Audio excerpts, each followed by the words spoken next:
Hello everyone, and welcome to the Dice Commando YouTube channel. I'm Andrew, with you here as always. This is the Commando Cast, a video cast about all things Star Wars Destiny. This video and others like this one are possible thanks to viewers like you. Please show your support with a like and subscribe, and be sure to hit the bell notification icon so you don't miss any new videos. If you want to get involved with the channel, consider becoming a channel member.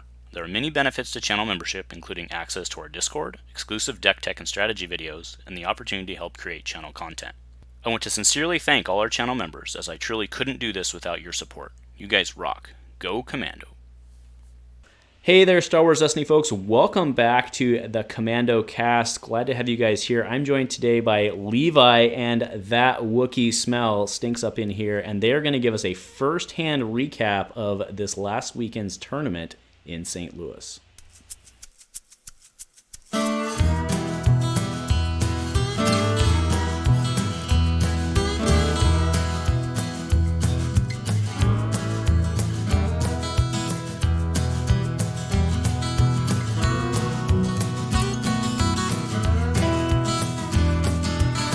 Hey there, Star Wars Destiny folks. Welcome back to Destiny Friday. Thank you for tuning in. Special, awesome cast day, joined by these two fine gentlemen, and more specifically, this guy right here, the young hero, the young savior of St. Louis, coming in fourth place at the big event, shooting some pew pews, deck to my own heart. How's it going, guys? How are we doing?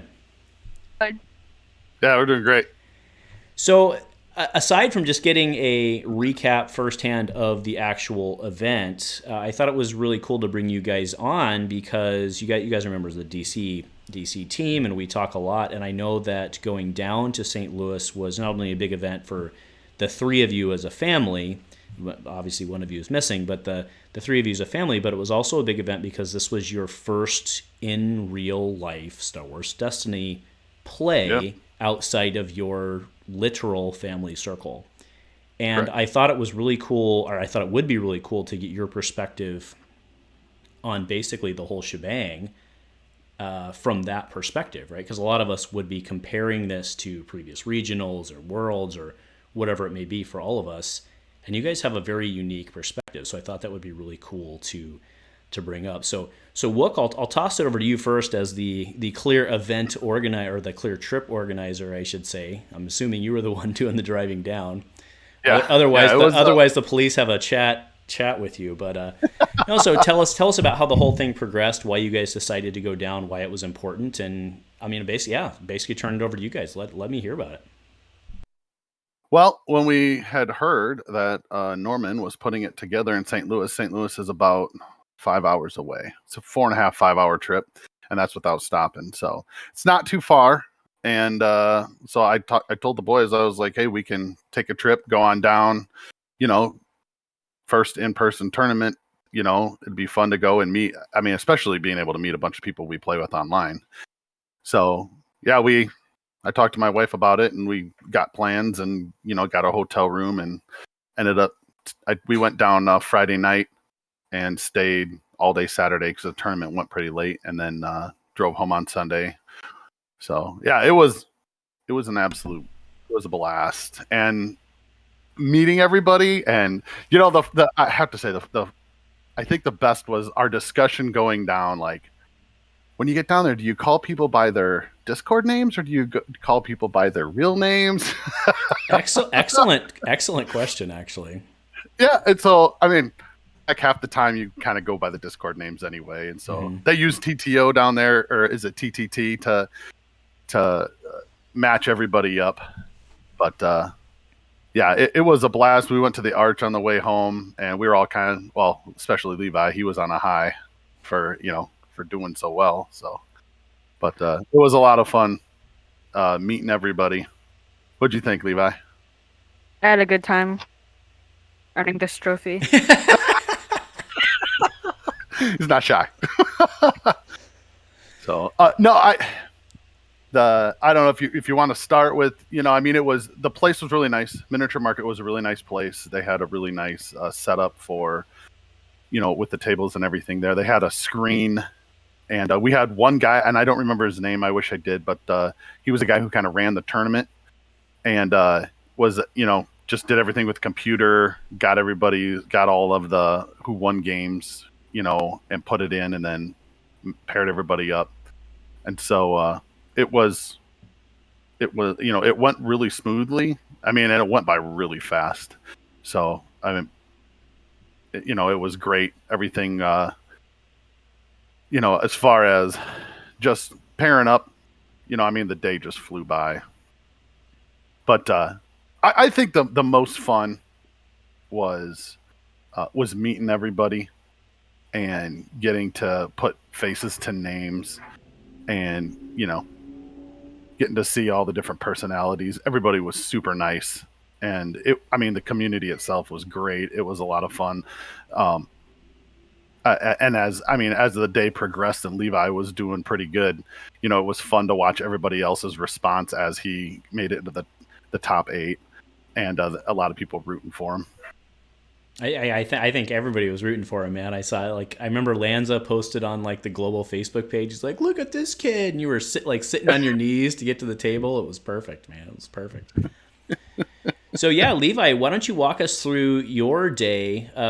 What made you land on? Well, what'd you play? Let's make some good TV here. What did you play, and then what made you land on that?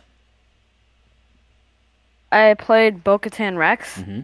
My original deck that I built on the DB had Han Solo's blaster and Mandalorian axe.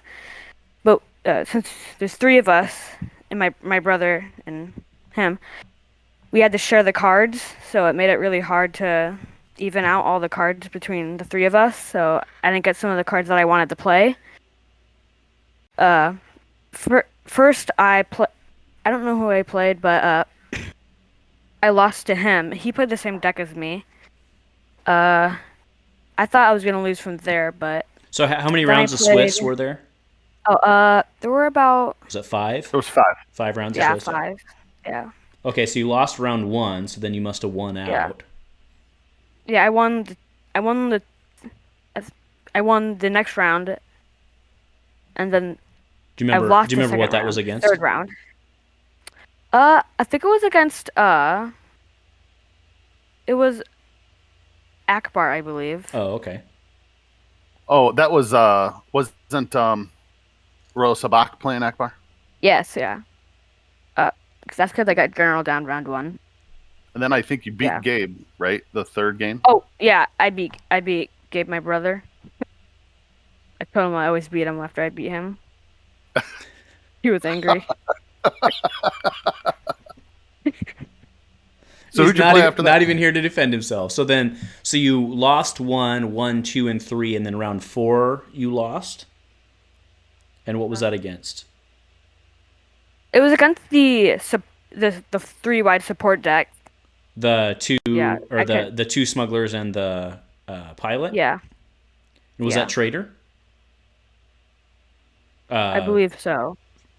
Yeah. Okay. And then and that was a loss, right? Yeah, that was a loss. And then your final round, what was that in Swiss against? I think I played... I'm trying to think of all the decks I played. I don't remember who your last game was against. I played Akbar. I played Hondo Vizsla. I played...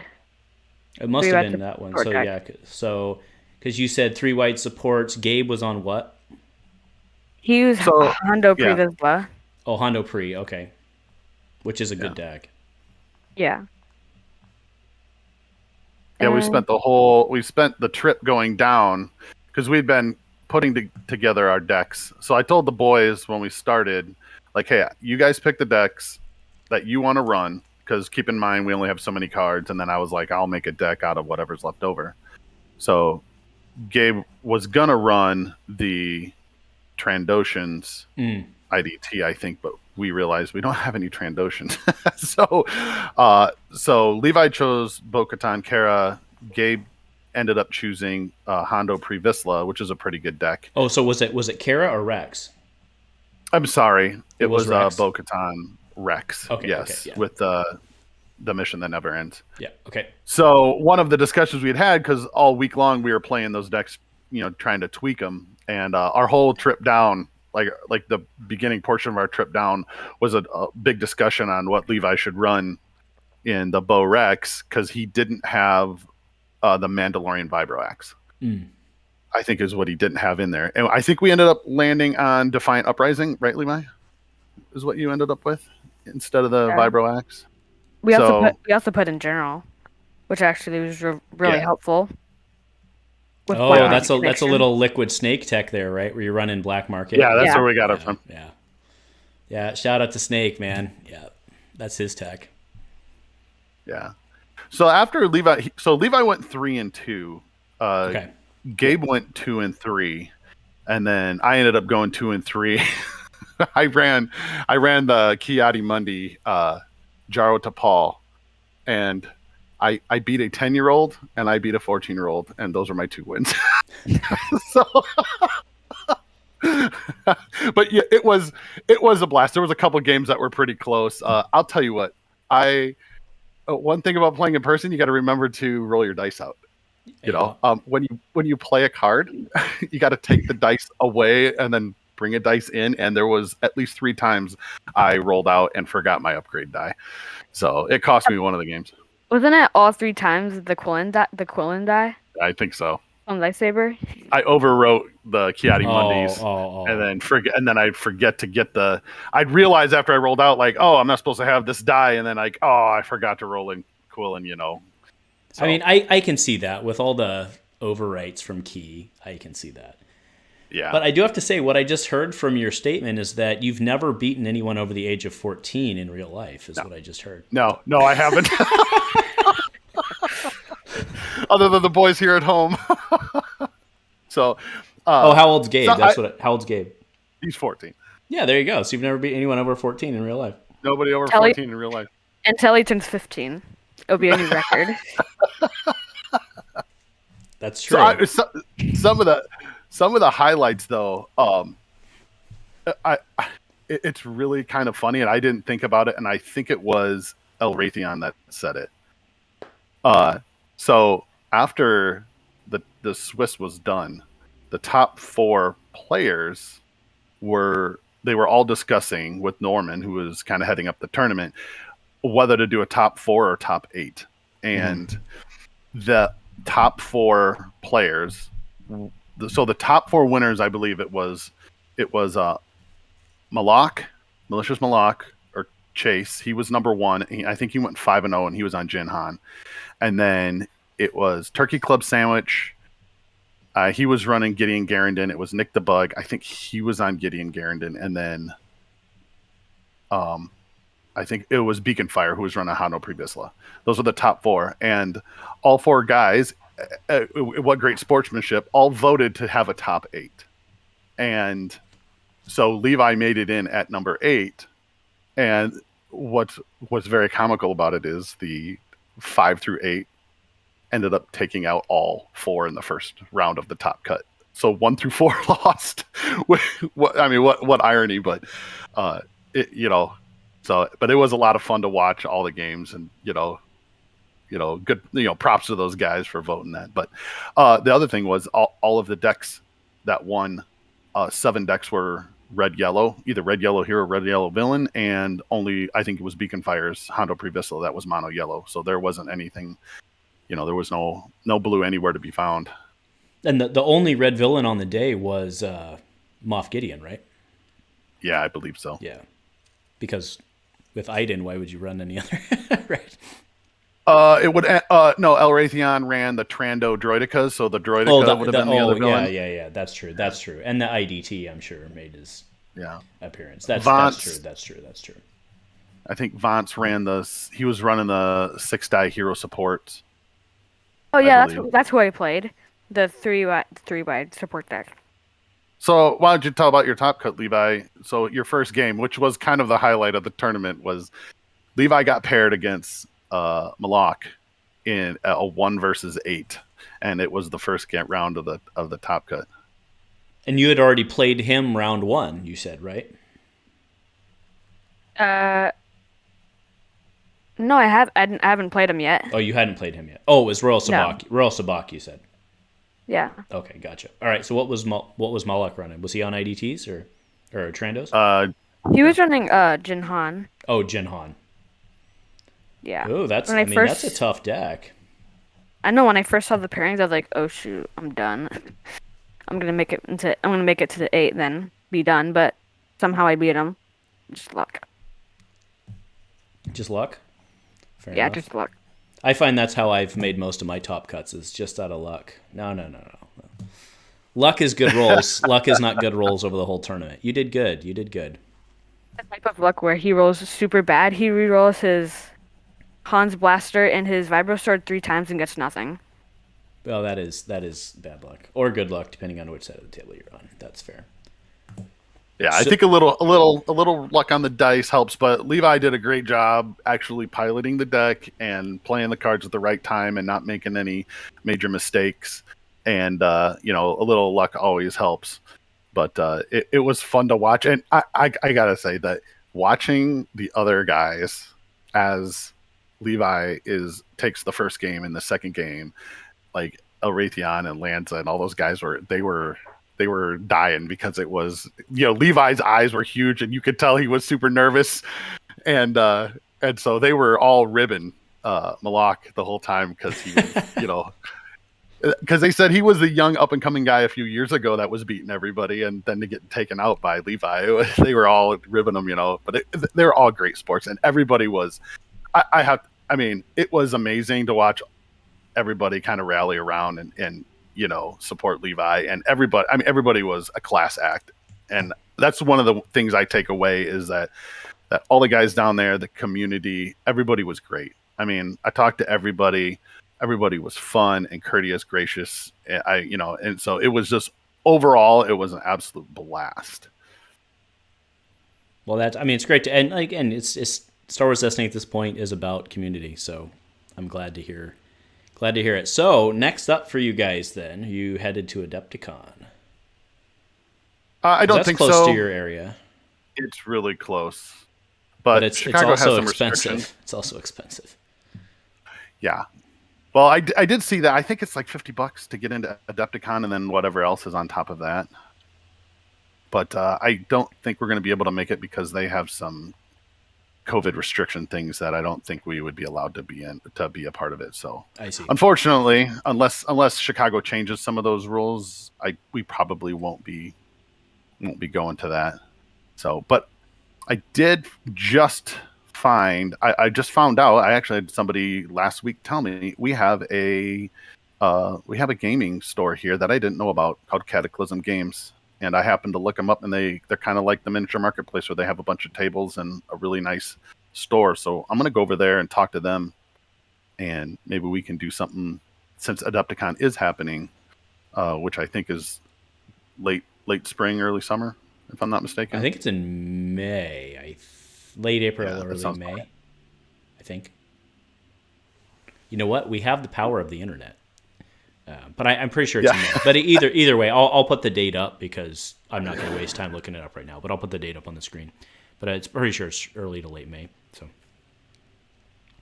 Yeah, it looks. I would. It seems to be that for, hopefully, COVID will be kind of a past thing this summer, and things will lighten up a little bit, and we'll be able to do a lot more in-person stuff. That is what we said last summer, but yeah, but fair. Right. So, but yeah, Levi, you didn't mention you took out Malicious Malak, but then what happened? Vance beat me again with his 3Y pilot deck. Did you play him twice? I played him 3 times because it was 2 of 3. Remember, he beat me the first 2 times. Yeah, but you didn't play him earlier in the tournament, did you? In the Swiss? No, I did. You did. Played him round 4. Round 4. You said? Yeah, probably. Yeah. If my notes are correct. All right, so big question for you, and Levi, I'm gonna go to you on this one since you had the more competitive games over the day, tournament, whatever, the weekend. What are your thoughts on the meta right now, where the various decks sit? Are there anything that you think is too well positioned, not enough positioned? What are your overall takes? I know it's kind of a big question, so just go to town and answer it how you want. surprised they put in Lavish Cape because there's a whole bunch of cycling through your deck to get Black Market Connection. And Lavish Cape, even without Black Market Connection, I think it's really good. But it's just adding on to the Black Market Connection. With Palpatine and making him a support character, I was a little disappointed because I wanted them to bring in like more blue melee upgrades and stuff to use with like Darth Vader and Talzin. That was a pretty good deck until it was never the best deck, but it was pretty good. But just You're red talking yellow decks. Vader transformations, Yeah, Vader and Talzin. Yeah, they were pretty good. But the red now the red yellow is dominating the meta. So I wanted more blue cards for the Sith and all the other Jedi. Well, not Jedi, because Sith, but Yeah, I mean, Key's still a thing. Key's still pretty good, but yeah. So you played. You had the opportunity to play against some of those pilot decks within the current meta, whatever it may be. I realize we're on the cusp of seeing a new meta with the 2-player set, but after running up against all the pilot decks over the weekend, what are your takes on those in terms of damage, ramp, whatever? What are your feelings on those? I mean, obviously you chewed through some of them and didn't others, so I'm just curious what your thought is. I think the pilots are a little too strong right now with Iden, because she with her you get red hero, you get red villain. Plus, if her dice are in the pool, it's increasing your vehicle dice. So, if you got that tie advanced out, that too is a 4. That's a lot of damage just resolving that die for 2 resources when you play it. Oh, you're talking the Interceptor, the new one Yeah, from the the 2-player card's set. really good. Yeah, that card's scary. Yeah, for sure.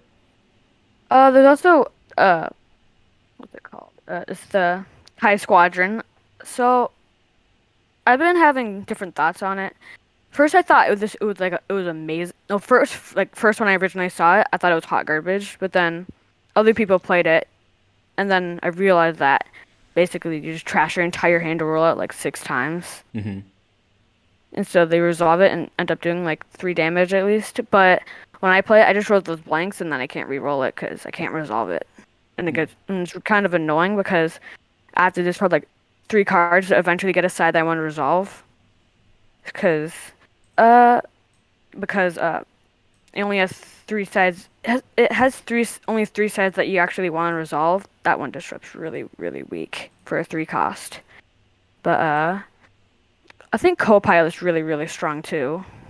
I mean, giving with Lando, he can have piloting with the Millennium Falcon, and the Millennium Falcon's really good. Well, and co-pilot gives all pilots +1 health, right? Yeah. So I've seen the so I haven't seen co-pilot hit the table versus me yet, but I have seen first aid be used in the 3-wide decks, which is good. And then now you can give all of them +1 health. Seems pretty good. So I think that's fair feedback. Yeah.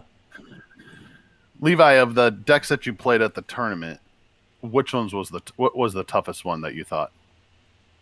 Did you think against your Bo Rex? Did you think that the 6-die heroes was stronger against your deck, or did you think Jin Han? What was harder to play against? Good question. Definitely the 3-wide. It was really, really tough to beat because he has 3 characters and he's rolling out with flanked by wingmen, giving him 2 shields, which blocks my pings with my Westar, which is really, really annoying for me. And since he doesn't have since he's like really, really slow playing it, I'm doing everything really fast. So I roll out my damage, and he's got like 2 dice out, which aren't showing damage, so I can't use both power action. That's kind of annoying too, but since that deck is a little faster, I just roll out everything, resolve it, and then he just rolls out his 50 supports and hits me for like 10 damage. I mean, Rex was at like, he had like 3 damage on him, and Bo was at no damage whatsoever. He rolls out all the supports and kills Bo in 1 go. And then he did like 3 damage to Rex. He did a lot of damage that one turn. Yeah, that's what those decks do. Yeah, the smuggler and his ability to make money is pretty gross. Yeah. Yeah, I mean, but okay, well, interesting. All right, how about you, Wook? What are your thoughts on? Actually, let's go ahead and move into forecasting because Levi already kind of took us there. What are your thoughts on like in the precast we were talking a little bit like, man, Palp looks really good. How do we use him? Where do you think the meta's going to go from here? Honestly, I don't think it's going to change a whole lot.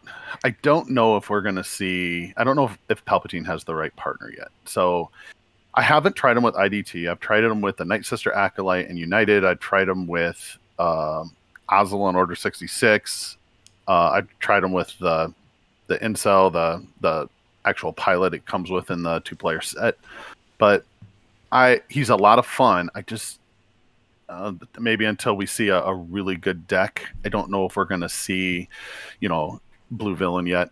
But so the problem is that right now pilots are in a really good spot, and then red yellow's heroes in a really good spot, and I think they just got extra goodies in the 2-player set. So like with Cape, like Levi said, with Cape Covert Missions, there's another card where you can draw a card under City. You can cycle your deck pretty quick when you're running red yellow. And so, I mean, you can, Liquid Snake used it in Bo Rex. You can use it in Jin Han, And so I think until maybe Jin Han gets a nerf, that's going to be a real good deck.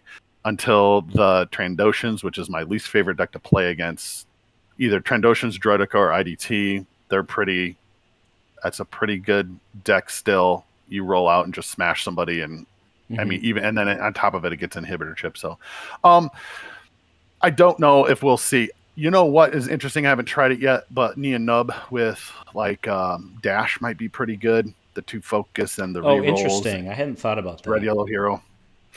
So I think we're going to see pilots take a step up because they have to, right? They just got a whole bunch of new toys. Yeah, and then on top of that, with Iden being able to bring, I think the Iden Wedge AR deck is going to be.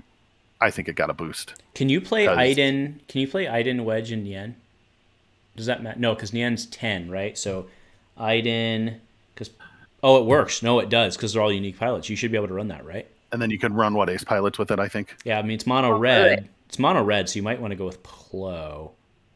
Somebody do the math. Somebody who's not me, do the math on that real quick. Does that work? So is Wedge 9 with 1 die? Wedge is 9. Okay, then that works. It does work, right? Because isn't Nien the same as Plo? So it should work, right? I think so. Right. Yeah. Because Plo is what, 12, 14, I think, or something like that.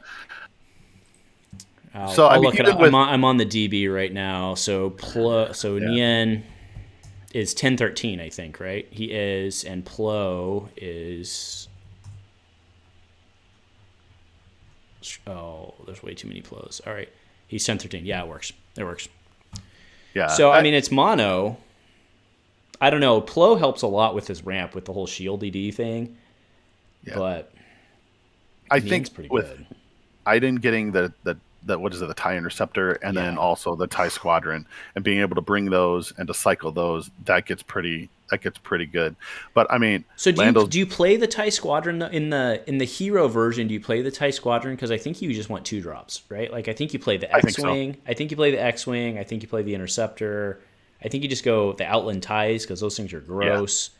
Eject out of them, keep bringing them back. Yeah, I know it seems stupid, but I think you play the Turbo Laser because that thing's got 4 damage sides and it's amazing. Reactor Shaft. Yeah, that's pretty good too for the piloting. Yep. Playing my brother, he rolls in the Millennium Falcon. He hits the shield and then hits me for 3 damage. It's really good because seems not horrible. But it has to be 3 or less. So if you got only like a Y-wing out, then you're probably not going to get much use out of it. Oh, screw that. Y-wing garbage. Don't play the Y-wing. Y-wing. I know. Nobody's using Y-wing. I mean, like if you're playing the starter set. Oh, I follow. Yeah. Yeah. My brother's like, Y-wing is good. I'm like, no, it's not. It's not.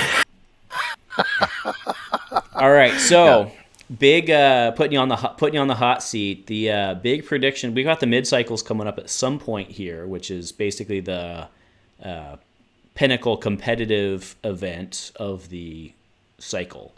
So Levi, you have to make the call right now what to take to, and you don't have to worry about card restrictions. You can build whatever you want. You don't have to worry about fighting with your brother or your dad for cards. What are you taking to the mid-cycle right now?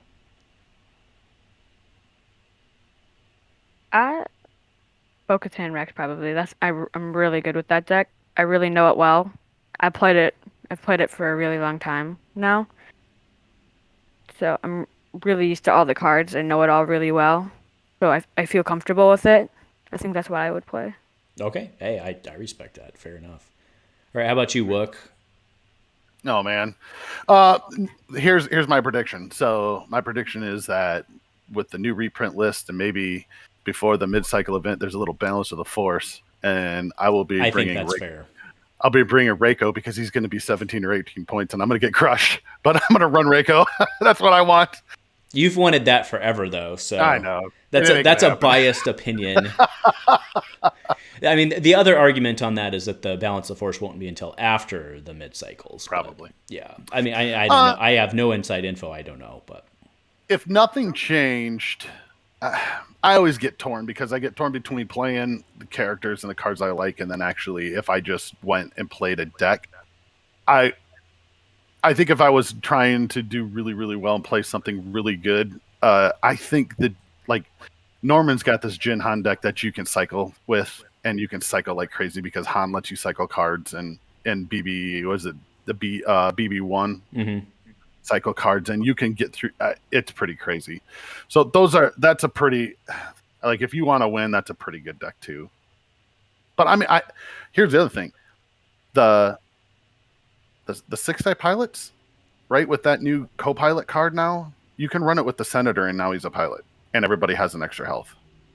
That's a pretty crazy. And discard a card when you throw down co-pilot. I didn't even think about that. Right, and so I don't think much is really going to change. It's all going to the decks that are up there. But although I think Dooku got a little bit of a boost from the 2-player deck, and I'm going to probably be playing that this weekend because with some of those events that Palpatine comes with the Palpatine deck, you can flip a lot of dice and do a lot of shenanigans with Dooku. So that deck might be. We'll see. Well, I look forward to seeing that firsthand on Saturday morning. So we'll see. Yeah, so actually, I had already kind of implied last question, but we'll go ahead and do official last question. I was blown away at the have been continually blown away at the lack of Iden pilots in the meta. It seems to not be doing, the GOs, whatever we call them now, really kind of absent for the most part, was largely absent 2 weekends ago. Why do you guys think Iden pilots is not a thing? Is it just because the 6-die pilots is better? I mean, is that just flat out it, or? You can go ahead, Levi. You got a thought on that first? Can't really think of anything, but I think it's just the 3-wide pilots. Since like if you got like a Razor Crest out, you can roll it in, and if you get the resource, you roll in Rebel Smuggler, and you make him pilot the Razor Crest, and then you roll out the other Rebel Smuggler, make him pilot the same Razor Crest, and then take the resource and make it 3 resources, and that's right off the bat. That's really good. So I think the 3-wide's just better in general than Iden. Just better in ramp. Yeah, way better. So, I think the issue is, I think the best Iden deck is probably Iden Wedge AR. Because what happens is if you run the 3-wide pilots, you're going to run into the aggro decks, and I think the aggro decks take you down, and you can't get stuff out fast enough. You can't ramp quick enough. So that's why the 6-die Rebel, the 6-die hero piloting deck.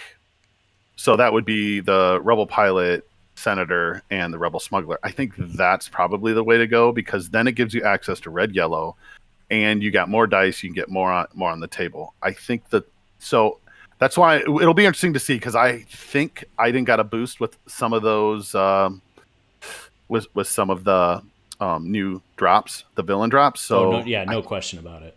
I think that's so. It'll be interesting to see if that deck kind of has a little bit of an uptick. So I think the problem with the 3-wide pilots is you just don't get enough ramp, and I think the aggro decks tear you down too fast. Interesting. I mean, yeah. I mean, Trandos has been a thing for a long time. I hate facing that deck. Yeah. Yeah. Well, I mean, it's effectively a 7-die deck, right? Always. I mean, it's effectively 7-die deck. They don't really need to worry about upgrades. They just play control and they keep plowing you for 3 every turn, right? So, if they get in that deck, if they get probe in the opening hand with inhibitor chip, it's game over. You're getting wrecked. Because you play inhibitor chip right away, they start stealing your dice second round, and then they're flipping all their dice to damage, and then they get probe and they take away your mitigation, and you're almost either lose a character or you lose a character at the beginning of the second round. I hate playing that deck. playing against it. Yeah. It's happened too many times. So all right. We'll see. Yeah, fair enough. All right, well, I think we're way good on time, so I want to thank you guys for using your Thursday. I know that Levi's probably up past his bedtime, so I do appreciate it. Now you got to go to school and do all the maths and stuff tomorrow, but it doesn't seem like that's a problem for you. So I do want to give a special congratulations to you for doing very well. I think you made a lot of people in the community very happy, and you made a lot of us proud. So nicely done, Levi. Show us off that trophy one more time, man. He's got his drink in it. Oh, is it a cup or is it just a cup? It's got a light switch and a light behind it. Show him the light, yeah. So you shut the lights off and it glows behind it, and you can see Palpatine. It's really cool. Gotcha. All right, well, thank you very much, guys. Do you have anything to say before we get out of here this evening? I don't have anything to say. All I got to say is the community was fantastic. It was a blast seeing everybody, and I'm looking forward to doing some more and seeing everybody some more and meeting some more people that we haven't met yet. So awesome. Well, Rebel Trader and I have a special announcement to make that we are confirmed for a tournament here in Portland, Oregon on either the first or second weekend of April of 2022. I'm currently finalizing the details, and he will get more info out about that. But that is happening. If you guys are looking to travel to a blue state that punches you as soon as you cross the border and forces a face mask and they stick you with needle. No, I'm just kidding. But so anyway, all the political jokes aside, we are opening up Gunray Games is going to support us. They're already on board to make it happen. So that will be happening. More details to come, but very excited for the very, very preliminary announcements about that. But would love to see everybody in person for that as well. So anyway, with all that said, I want to thank both of these gentlemen, as well as Gabe, who probably is off doing his homework like a good kid. Or out with his girlfriend. I don't know, Dad. Either way, thanks, guys, for joining, and say it with me now. Go Commando. Go Commando. Go Commando.